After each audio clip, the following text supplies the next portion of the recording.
$4,000. That looks sick though. It's unbelievable. I would do it. But it's like 4 G's. That's okay. You don't do it all up front. I mean, I guess you could save up. I want to get jacked though. I'm not trying to do that right now. I want to get buff. Oh yeah. Damn, one of them dudes in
Okay, peace and love, peace and love. Today we have a good one. Today this is the Kobe 6 Protro. I don't know if these are actually Protros because it's an old, really old shoe from 2011, but it is the Kobe 6 Dark Knights. And I'm happy that they actually sent these to me. They're a little obscure. I can tell they didn't really want to send me this shoe. They wanted to send me more like a Jordan or a Travis Scott.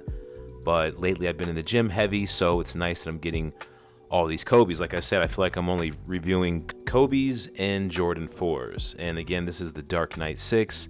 There also is a Dark Knight 5, and it looks like this, which I think I do like the Dark Knight 5 a little bit better than the 6. And hopefully they make those. Those would be dope to have as well. And big shout out to Lee Kick. That's Lee with 5 E's. And also they go by Swag Kick as well. Make sure that you follow me on IG for that information. And let's just go ahead and take a look at some of the details from the sneaker.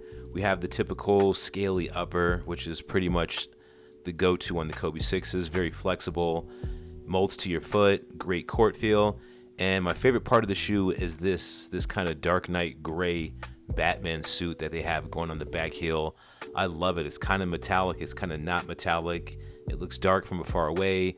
When you shine some light on it, kind of pops. It's really dope. I love this blue swoosh. I'm not sure what the technical name for it, but it just looks good. And again, this is my favorite part right here, the Kobe sign in red against this silverish tongue. That just looks really dope, kind of playing into the Dark Knight theme. Kobe kind of adopted that kind of darker villain, Batman-ish kind of persona, everything dark. And I think these might have released when the Dark Knight movie released. I think that was back in 2011. I can't remember. It was one of those Christopher Nolan Batmans that was really good. I believe the one that had Heath Ledger in it, rest in peace as the Joker, iconic performance. And I'm sure Kobe went to Nike and was like, hey, we should make like a Dark Knight shoe. And it's funny because if he made the 5, that was actually before. Let me see here. It looks like the Dark Knight, the movie came out in 2008, so these are 2011. The 5 probably came closer out to 2009 or 10, so it is what it is. The sneaker's dope. I love the laces. They're not reflective like I thought they were. I like how there's red lace tips on them. It's very simple. The Kobe 6 as a whole, the whole new Protro lineup, the old lineup, and the Kobe 5, those are my 2 favorite basketball shoes to wear at this point in life. And I'm luckily I have a lot of pair of Kobe 6s. I have a couple pairs of retails, and I've got All-Stars, those white All-Stars or the bone All-Stars that came out. I couldn't find my footage for that or to throw it up on the screen, but the Kobe 6 is an absolute joy. I did notice with this one compared to the total oranges that I wore in the last video, These pair, it felt like I was wearing a 9.5. They were a lot more snug. There was no break-in with the total oranges, so I'm not sure what was going on with that.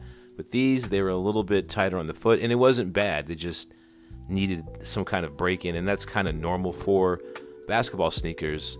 A lot of the times, they need you to kind of jump around in them, run around for a bit, shoot around for a bit, just to kind of get your imprint on the insole. They do kind of mold to your foot. I mean, not too crazy, but once you run around in them, you kind of totally forget about them on your feet. So it's just a great court ride. I'm doing some down and backs, which was exhausting, but it was necessary to determine the traction on the sneaker. And these are typically 10 out of 10, 9 out of 10 traction on every single pair of Kobe 6 that I've experienced, and these are no exception. They're really good on court. They don't squeak for some reason, but they're excellent on court as far as traction. It wasn't slipping around. Here's the total orange again. These did squeak a bit, and there was no break-in, which was kind of weird. They're really comfortable as well, but it is what it is. They're both great sneakers. Like I always mention, NBA players, the pro players, overseas players, college players, they still wear the Kobe 4, 5, and 6 specifically. Those are still prominent sneakers in today's game, with all the other newer brands coming out like New Balance, Puma, trying to introduce new foam technology and air technology. The Kobe 6 from 2011 is still one of the best shoes. And I was looking at the materials on these total oranges. The upper on this is not as nice as the Dark Knights. It's just like a very cheap orange leather that they use. Nothing really fancy, but aesthetically it just depends. If you want to wear like a more of a Knicks color, or you want to kind of black out your shoe or something dark, it just depends on how you feel that day when you go to the gym. But that's pretty much the video. Again, shout out to Lee Kick Swag Kick for sending these through. Sorry that there's a little delay in the video. We're right around the holidays, but I'll catch you guys on the next one. Peace, love, and light, and I'm out.